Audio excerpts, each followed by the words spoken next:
Meie järgmine ettekanne on Eesti tööturg ja 50+ plahvatuslik tulek, daamid ja härrad. Iiris Pettai on Eesti Avatud Ühiskonna Instituudi juhataja. Meil peaks tema olema Zoomis, me kohe vaatame, kas me suudame temaga kiiresti ühenduse luua.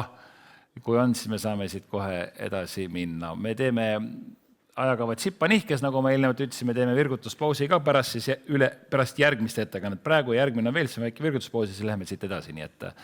Aga nüüd tundub, et Iiris Pettai on täitsa olemas. Tervist, kas me kuuleme, näeme? Meie näeme igatahes. Selline tunne nagu Eurovisioonil lööd telesilda Serbiaga või teab kus kohas, mis asutusega täpselt. Aga nii, meil on pilt, aga vist hääl ei ole. Mingi hetk tagasi meil oli hääl, aga pilti polnud korraks. Aga Iiris Pettai, kas meil on ühendus olemas?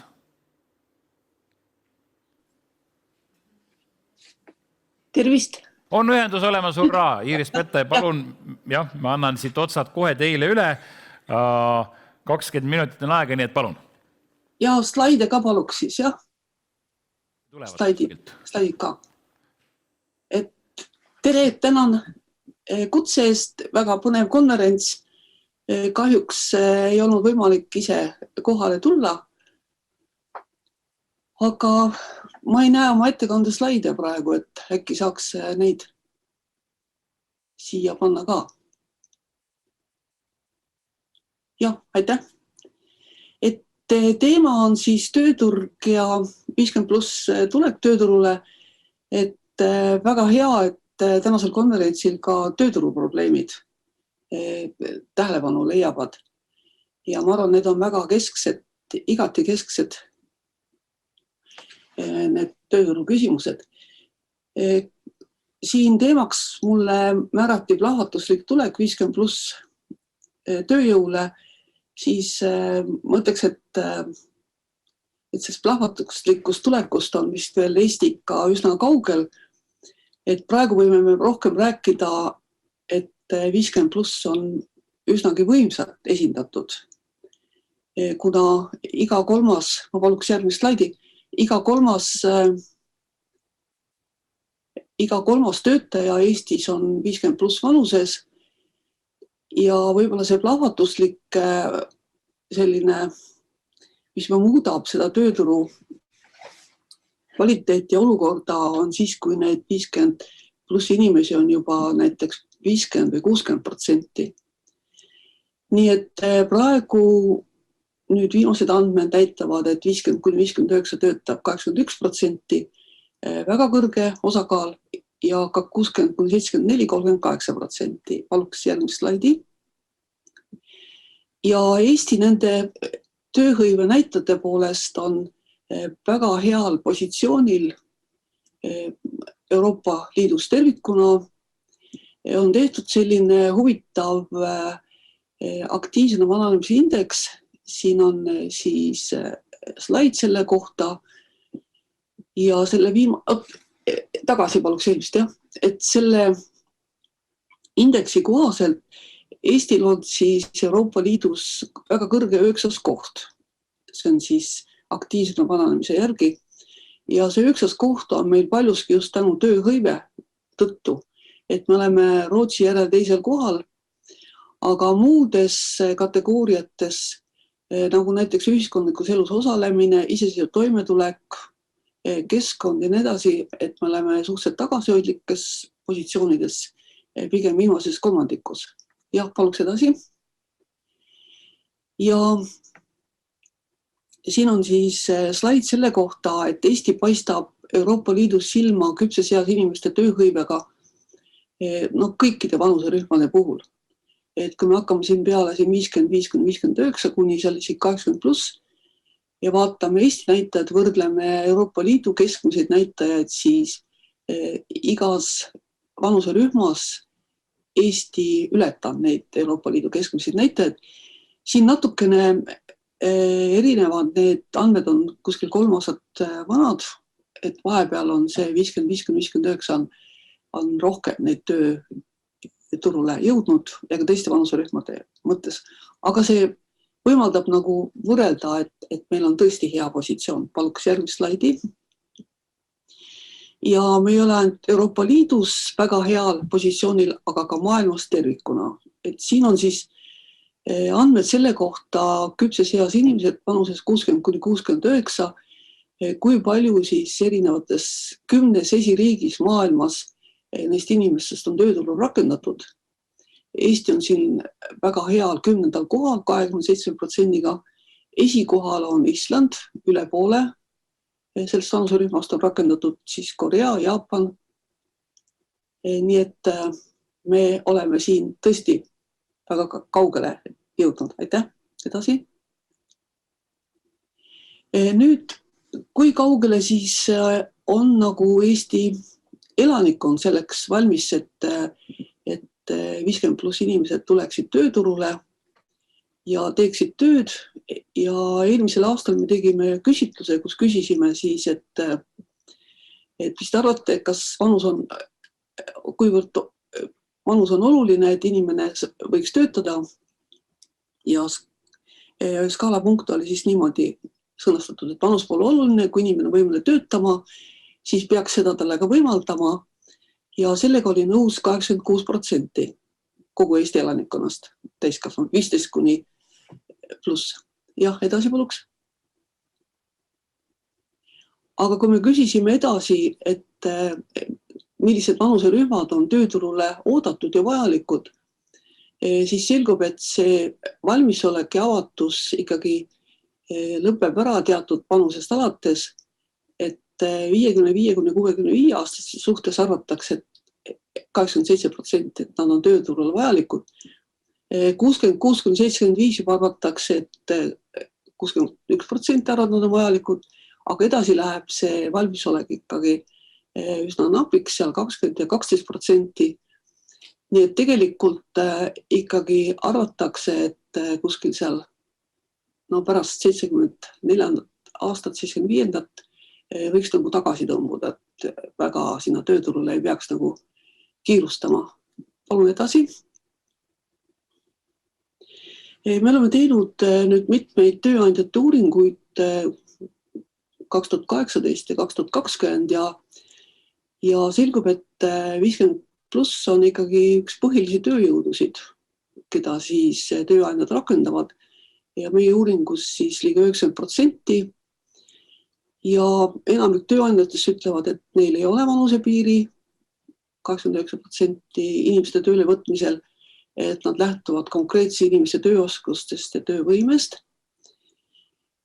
Spetsiaalselt töökohti ja tööaega on kohandanud 38%, natuke üle kolmandiku, mis tähendab, et ega väga palju tähelepanu pole sellele vanemaealistele nagu tööturul pühendatud ja töökohti kohandatud, et see on üsna algusjärgus. Ja ka olid iga teine tööandja sellega nõus, et vanemaealistel on ikkagi kitsendused ja takistused tööturul võrreldes noorematega. Ja edasi paluks. Ja siin on siis andmed selle kohta, et kuivõrd siis oluliseks peetakse 50+ vanuses tööjõudu ja väga oluline, kes väga kõrgelt väärtustab neid tööandjad, on siis 4% Eestis. Ja pigem oluline 39%, nii et võib öelda, et 2/3 tööandjate jaoks on 50+ oluline, kellele nad siis pööravad tähelepanu. Ja ebaoluliseks peab 22% ja raske öelda 13%, nii et 1/3 on siis tõrjuvad või kõhklevad, võtaks järgmise slaidi. Ja et need tööandjad on siis selgelt orienteerunud nooremale tööjõule. Ja selle 50+ rakendamine tundub neile riskantne. Nagu siin Tiiu Kurme kenasti ütles, et 40+, kas nad enam on arenguvõimelised, õppimisvõimelised, kuivõrd saab neid usaldada, võib-olla jäävad haigeks või jumal teab, mis nendega juhtub. Ja vot nende tööandjate suhtes, kes on siis tõrjuvad ja kõhklevad, nende jaoks on lihtsalt natukene raske selle 50+ nii tööle võtmine kui ka temaga koos töötamine ja neil tekib seal tööl siis töökohas vastastikune usaldamatus ja on eelarvamused ja üsna keeruline. ja nad väga minimaalselt on nõus panustama siis 50+ arengusse ja koolitamisse. Nad arvavad, et sel pole lihtsalt mõtet. Edasi paluks. Peab ütlema, et Eestis on ulatuslik vanuseline tõrjumine tööturul ja Statistikaameti andmed näitavad, et see avaldub palgalõhes eeskätt, et paraku 50+ inimesed teenivad keskmiselt 1/5 võrra vähem kui nooremad ja ka on madalamad töökohad, 50+ inimesed töötavad üle 2 korra sagedamini lihttöölistena, vähem on nad siis juhtivatel kohtadel ja spetsialistide seas. Et meil räägitakse nagu sellest soolisest palgalõhest, aga tegelikult on see vanuseline palgalõhe ka ikkagi täiesti olemas ja diskrimineerimine, et sellest peaks võib-olla rohkem rääkima. Edasi paluks. Nüüd peab ütlema, et meil tegelikult on vanuseks saanud selline tööturul täiesti määrav tegur. Ja me oleme mitmeid aastaid nagu seda vanuselist survet uurinud. Peab ütlema, et Eestis on täiesti selgelt allakäigutrepp olemas ja ta algab 40. eluaastast. Ja nii kummaline kui see ei ole, et kui inimeste käest küsida, et mis teie konkurentsivõimet tööturul määrab ja seal on mingi 10 tegurit, millest inimese töö sõltub ja töö otsimine, et seal kvalifikatsioon ja oskused ja hariduse ja suhtlemisvõimed ja nii edasi, siis vanus on põhiline takistus esikohal juba 40–49 aastastel ja neist 16% ütleb, et nende jaoks on vanus takistuseks, mis tähendab, et allakäigutrepp algab. 50–59 nende jaoks on juba pooltele vanus takistuseks ja 60–74 juba 3/4. Nii et ilmselt meil kõigil on võib-olla tuttavaid, kes seal 50+ või 60+ otsivad tööd, siis nad teavad, et kui nende CV-s on kirjas nende sünniaasta, siis väga sageli seda CV-d lihtsalt ei vaadatagi, et ta jääb kõrvale. Võtaks järgmise slaidi.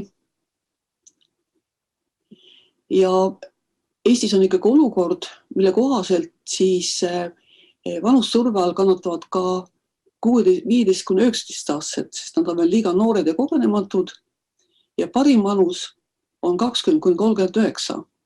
Et sõltumata nüüd niivõrd nende inimeste oskustest, kvalifikatsioonist, töövõimest ja nii edasi, lihtsalt vanus on parim. Teda usaldatakse kõige rohkem.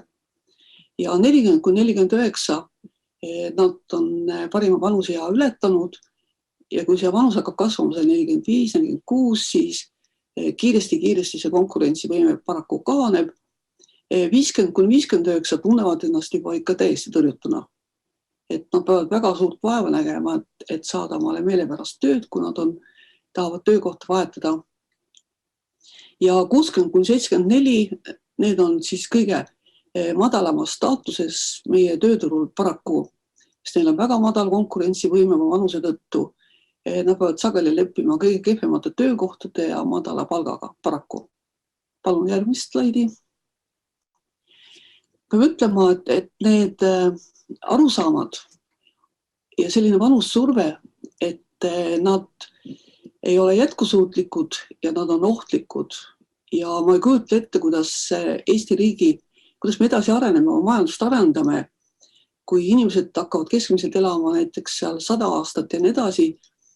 Ja kui me lähtume sellisest mõtlemisviisist, et õppimine lõpeb 20-ndates, karjäär 40-ndates, töö 60-ndates ja need inimesed on siis pärast 60-ndaid lihtsalt tööturult tõrjutud või teevad mingisugust hästi primitiivset tööd, et see kõik ei ole enam jätkusuutlik.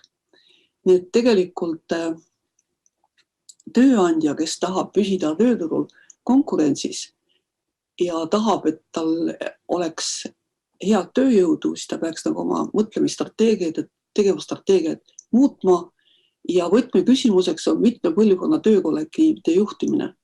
Tiiu Kuurme rääkis siin väga kenasti, et kus need põlvkonnad kokku saavad, siis mulle tundub, et töökollektiivid on kindlasti üks koht, kus kokku saada ja kus koos siis teha mingisuguseid huvitavaid projekte, ükskõik mis tööd. Aitäh, edasi paluks.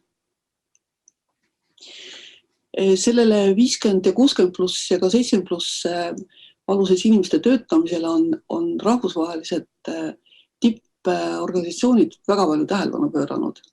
Siin AARP, OECD, Maailma Majandusfoorum ja nad on teinud uuringuid ja ekspertiise ja nende kogemused näitavad, et mitme põlvkonnaga töökollektiivid on tööturul konkurentsivõimelisemad, vastupidavad, parema positsiooniga, edukamad, aitavad kaasa teadmiste kogemuste säilitamisele, parandavad töö järjepidevust ja stabiilsust, et see on ennast väga hästi õigustanud.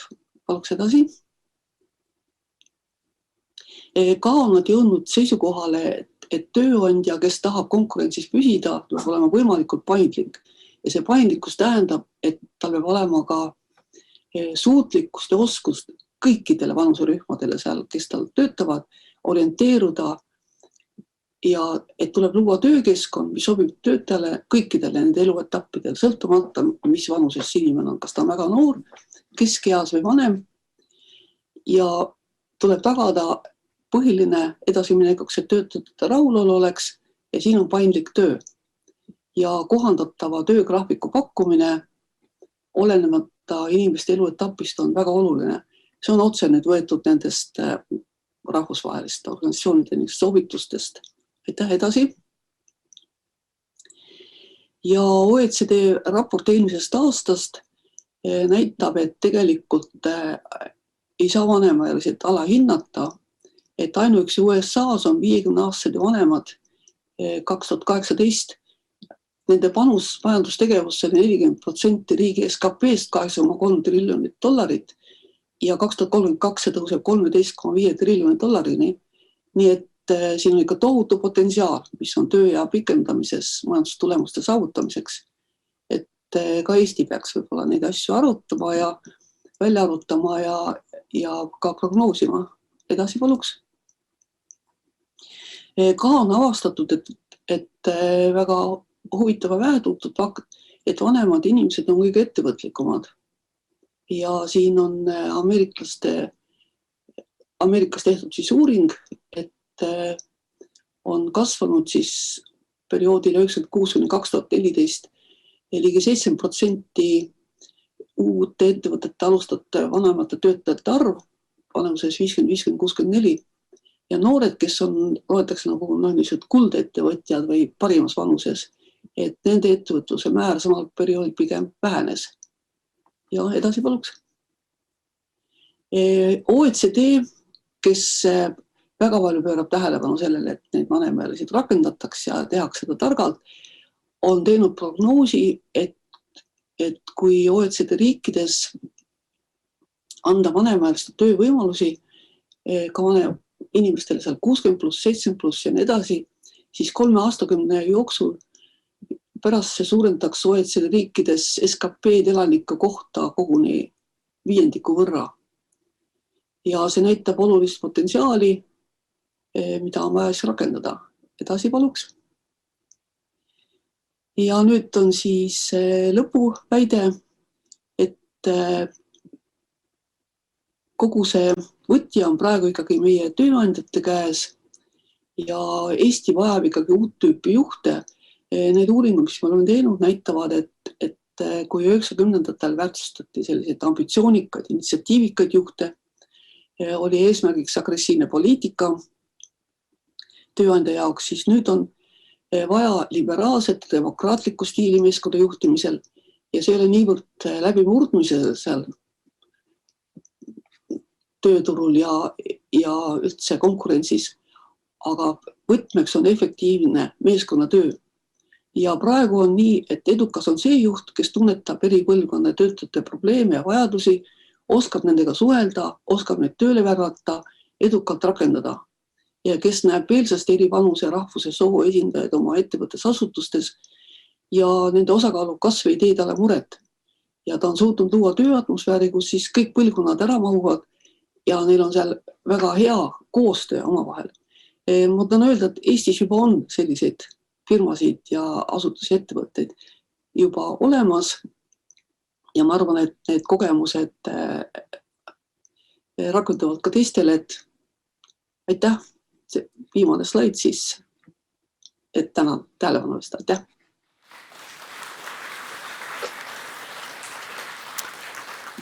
Aitäh, Iiris Pettai. Meil on ka tänudeks väikene kingitus, mille me Zoomi vahendusel saadame või siis võib-olla ikkagi mingil muul vahendusel. Ja me täname ka selle kassi, tervitame kassi ka, kes seal taga aeg-ajalt seal. Jah, ma ei tea, mis... Kassi nimi on Pisimiisi. Pisimiisi. Ja. Väga tore, tervitame seda, sest ta väga rõõmsalt elavdas natuke sealt. Miisi tervitab teid ka. Suur aitäh.